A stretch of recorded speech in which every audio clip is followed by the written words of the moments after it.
This film is going to explain how to prepare Eligard for injection. This will include getting the product and the patient ready, mixing the product, and injecting the product.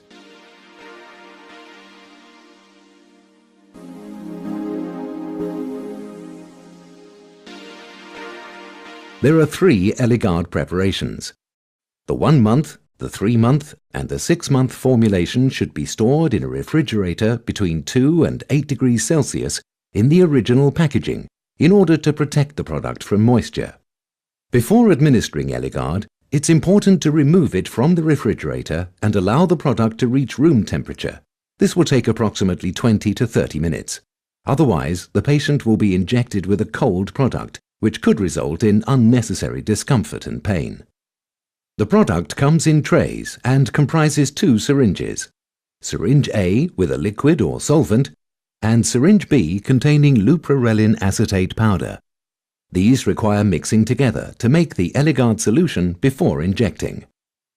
Eligard requires a subcutaneous and not intramuscular injection. Firstly, ensure the patient is prepared for injection and is made comfortable. Secondly, mix the Eligard product. Once thoroughly mixed, the product must be administered immediately as the product gets increasingly viscous over time, which can make it more difficult to inject, especially the 6-month product.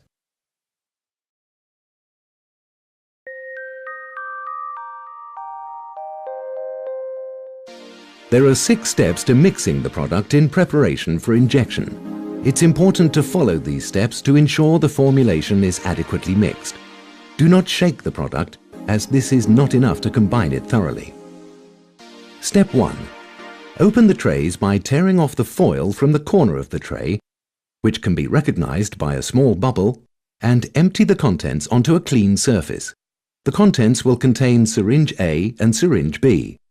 After fully opening the trays, discard the anti-moisture packs. Step 2.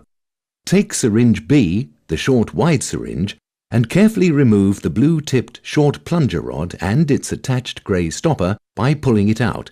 Do not unscrew and discard these. Then take the spare longer white plunger rod and gently screw it to the remaining grey stopper inside syringe B. Step 3. Remove the grey rubber cap from syringe B. Now take syringe A and, holding it in an upright vertical position to ensure no liquid leaks out, unscrew the clear cap from the tip of the syringe.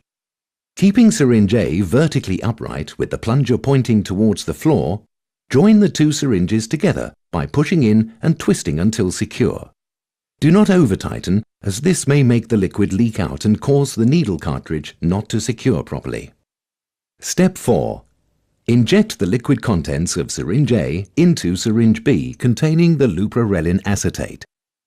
In a horizontal position, syringes side by side, thoroughly combine the product by gently pushing the contents of both syringes back and forth between syringes, approximately 60 times in total, to obtain a uniform solution. Do not bend the syringe system. When thoroughly mixed, a viscous suspension will appear. It's normal for the suspension color to vary, and it may appear anywhere between colorless, white and pale yellow. Step 5. Keeping the syringes securely coupled, hold the syringes vertically upright, this time with syringe B, the short wide syringe, on the bottom. This is important in order to avoid leakage, which would make it difficult to secure the needle properly at a later stage. Draw the entire mixed product into syringe B by depressing the syringe A plunger and slightly withdrawing the syringe B plunger. Uncouple syringe A while continuing to push down on the syringe A plunger, making sure you keep syringe B vertical. Put syringe A aside. Please note that it is acceptable if small air bubbles remain in the formulation. Step 6. Keep syringe B in an upright position. Remove the cap of the sterile needle cartridge by twisting it off. Attach this needle cartridge to the end of syringe B by gently pushing in and turning the needle until it's firmly seated. Do not over-tighten. Then pull off the cover of the needle cartridge prior to administration. For further information, please also refer to the SPC or PIL for instructions on mixing the product. Once mixed, inject the product immediately, as the solution will continue to thicken over time. Ensure the patient is prepared before administering the subcutaneous injection, which will usually be given in the abdomen, thigh or upper arm. The location chosen should have sufficient soft or loose subcutaneous tissue. The injection site should also vary periodically. When injecting the solution, you may expect that you have to use more power compared to other injectable products because the solution is relatively viscous.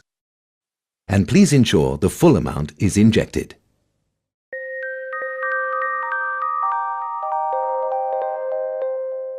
After the product has been administered by injection, the safety shield on the needle will need to be locked, making the needle safer to dispose of.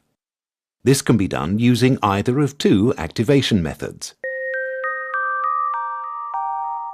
The safety shield can be locked by using a flat surface. You will see on the safety shield a lever on one side.